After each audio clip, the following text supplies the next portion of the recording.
The conversation on Afternoons with Helen Farmer. Only on Dubai Eye 103.8. We've got Carly Dubery. She is the founder of Not Just for Vegans. Tell us more about what's going to be happening there. Carly, how are you? Happy New Year. Happy New Year to you. All very good, thank you. Very excited about the upcoming vegan festival. Good. I'd love to. We're going to be talking about what's going to be happening, but I'd like to go back in time, if you don't mind. Can you tell us when you... I'm guessing, are you vegan? I'm making a massive assumption there. I am, yes. I've been vegan for 7 years. Wow, okay. And when and why did that start? Can you tell us a little bit more? Yeah, well, the thing is with me, I've always been someone who goes, yeah, I really love animals, and I've always had pets growing up, horses, dogs, chickens, all sorts. And when I got my pet dog, she kind of made me think a little bit differently. I was just like, what makes the difference between a dog and a sheep, so it just, something clicked. And for me, it was more about how it made me feel on an emotional level. Mm-hmm. So I just felt much better knowing that I'm not contributing to any suffering.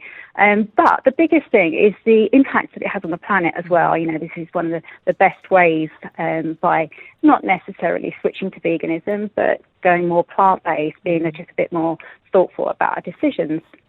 I think that's, honestly, for me, that's it. And I said earlier to Simon that I do think I'm probably on the wrong side of history when it comes to not being vegan just yet. And I've got no doubt that it probably will play some part in my future. But for now, it's enough to be making some swaps, to be eating more fruit and veggies and to be swapping out meat, if and when I can. And for me, that's kind of my comfort level. Maybe in the future I'll be in more comfortable place to go fully plant-based. I don't know. No name on this one, Carly, saying, I've been vegan for just over 2 months. Using a meal plan, vegan food in restaurants is great, but struggling with the meal plan. I find it too bland and boring. Any recommendations? So sprucing up some dishes. I know we're not really talking about food this afternoon, but you are an expert. Is there any advice you can offer this listener? I would just speak to them about their menu, and I don't know who they're actually using, but there are some really good meal plans, and they really vary. So depending on what you want to achieve, i.e., are you looking to lose weight? Are you looking just to stay consistent and having less meat? I've got a few friends who've got some businesses. Pumpkin Cow is one that jumps out really healthy. They've got great vegan choices and a great meal plan. So I just did a little bit more research. We're actually putting together a directory by the end of January, so hopefully that will help as well. Great idea, because it's kind of hard to keep up, and I mean that in a good way. We have seen a real explosion in vegan products, in the supermarket, obviously restaurants, meal plans here.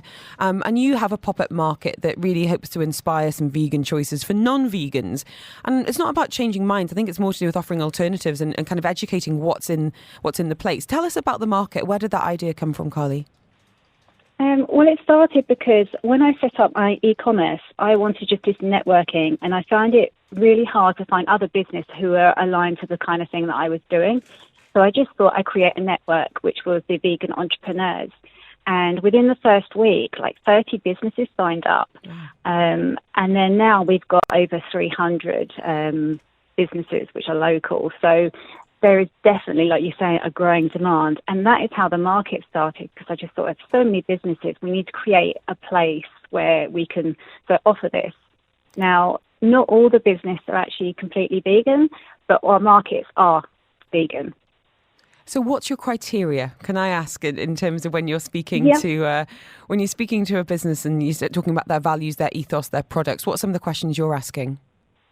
Well, the biggest thing is what are the vegan products they have, and the people who want to get into that side of the market. Because the whole idea of what the group is that we want to be inclusive. So we don't want to go, right, you're a business, you only have 100% vegan to be part of what we're doing. Because that doesn't encourage conversation. And we need the non-vegan businesses and the vegan businesses to be talking. We need to be connecting people. We need to be bringing products to supermarkets and things like that. So the only way to kind of do that is create this really inclusive environment where we can have open and honest conversations. So that was how the market kind of transcended. And it's the same thing. We want everyone to feel welcome. So if you're non-vegan turning up with a leather handbag, you're not going to get bashed for it. Sort of thing. I'm so glad there's not going to be kind of any throwing of red paint or anything as I turn up there in my trainers. Carly, you've got lots of questions coming in on this in terms of what's available here in the region and also on the food front as well. Mark saying, why do they try and make plant-based taste like meat? It's not appealing to long-term vegetarians. And this is a really diversive one because a lot of people saying, I'm a vegetarian because I don't actually really like that texture of meat. It's something I find a massive turn-off. And others who are transitioning maybe to a more plant-based lifestyle want to kind of replicate what they might have enjoyed in the past. What are your thoughts and where do you stand? I think that if they're vegetarian already, just don't eat the mock meats. It's quite straightforward. The idea of the mock meats is to help those people who are transitioning and who do love their meat. So I think it's great. Anything that kind of helps bridge that gap is awesome. A question from Farah saying, I'm really concerned about use of leather, would happily buy vintage, but are there handbags and shoes available easily here in the UAE? And what are they made of? Is this something that you've offered in the market? Are there any companies here catering to that? Yeah, there's quite a few actually, and this is how my business started. I'm selling cork handbags, so it is made from cork. So we will have a stand there at the market showing and exhibiting that as well. There you go. Farah, we are here for you this afternoon and indeed everyone else who's, let's say, vegan curious or indeed is celebrating everything plant-based right now. Join the conversation on Afternoons with Helen Farmer. On Dubai Eye 103.8. Talking veganism now is, of course, Veganuary for many people across the world and a vegan festival taking place at EXPO 2020. It kicks off on the 14th of this month. And we're also in conversation now with Carly Dubery. She is the founder of Not Just for Vegans. It's a pop-up market. She's also a community network founder of Vegans Entrepreneurs Middle East, which has now more than 300 different companies here. Tell us a little bit about the range of industries that come together to support each other and learn from each other. Well, it's quite varied. It's like you say, it's not just food, although food is a big part of it, like especially when it comes to alternative cheeses and especially cakes and desserts, but also the skincare, makeup, perfume, as well as clothes as well. So there's quite a large number of things to think about, even down to like what you have at home and the cleaning chemicals that you're using and whether it's been tested on animals and things like that. So, yeah. It feels like Dubai has really responded to this. And as I said to Simon Wright earlier, who's been creating the food side, it's almost unwise for a restaurant to really ignore the demands of the vegan customer when it comes to the bottom line. You're going to be leaving an awful lot of money on the table if you're not catering to their needs. And in the same way, it's not just about food. If you're leading that vegan lifestyle, there is the leather alternatives, skincare, as you say. I mean, even a photographer that I work with, plants a tree for every photo shoot he does. There's a real kind of social conscience coming into play here, which I think is wonderful, to be honest. It's just many of us get kind of stuck in a groove of buying the same things time and time again and maybe making assumptions about the price of things as well. One complaint here saying things seem to be really, really expensive when looking outside of the norm. What would you say to that? And I mean, there is obviously the argument that if you're paying cheap, it's because, the planet might be paying a price. Yeah, it depends where they're shopping. Like you mentioned earlier, the mock meats, they tend to be more expensive. But when you go down to like raw ingredients or eating sort of like whole foods, you're talking about your beans and lentils. I think you said it's even bean day today as well or something. So that fits in nicely. So raw, those other ingredients aren't expensive. It's just whether you're willing to test out these other new recipes. And that was the part for me that was really fun, is that actually there's a whole world of other things that you can eat out there, and it's not just meat. And it makes it interesting. Jay saying, thank you for this. Are you open to more people joining Vegan Entrepreneurs? Are there any upcoming events taking place? I have no idea, Carly. Are you open to more members, and is there anything happening in the near future people could come along to? Yeah, we're definitely always open for more members. The more people we have involved, the more people we've got supporting each other. And we have an upcoming event, which is really exciting for us, actually. It's going to be over in EXPO at the Madra restaurant, and that's going to be with Chef Matthew Kenny. Big name. He's going to do a Q&A. Yeah, he's going to do a Q&A session with us, and it's going to be a very nice informal networking event as well. So it's limited to 30 people, but if people want to get in touch with me, then we can put them onto a waiting list. And Carly, can I ask you, when you look internationally, and I'm sure it was much more difficult being a vegan in the kind of the early years, when we think about alternatives in particular, when the products simply weren't there. Now we've got Shop and Ship, with companies all around the world who are offering some amazing alternatives and innovations.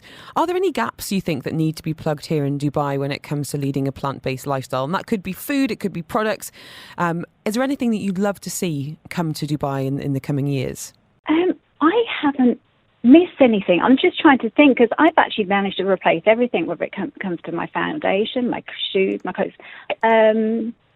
Maybe belts.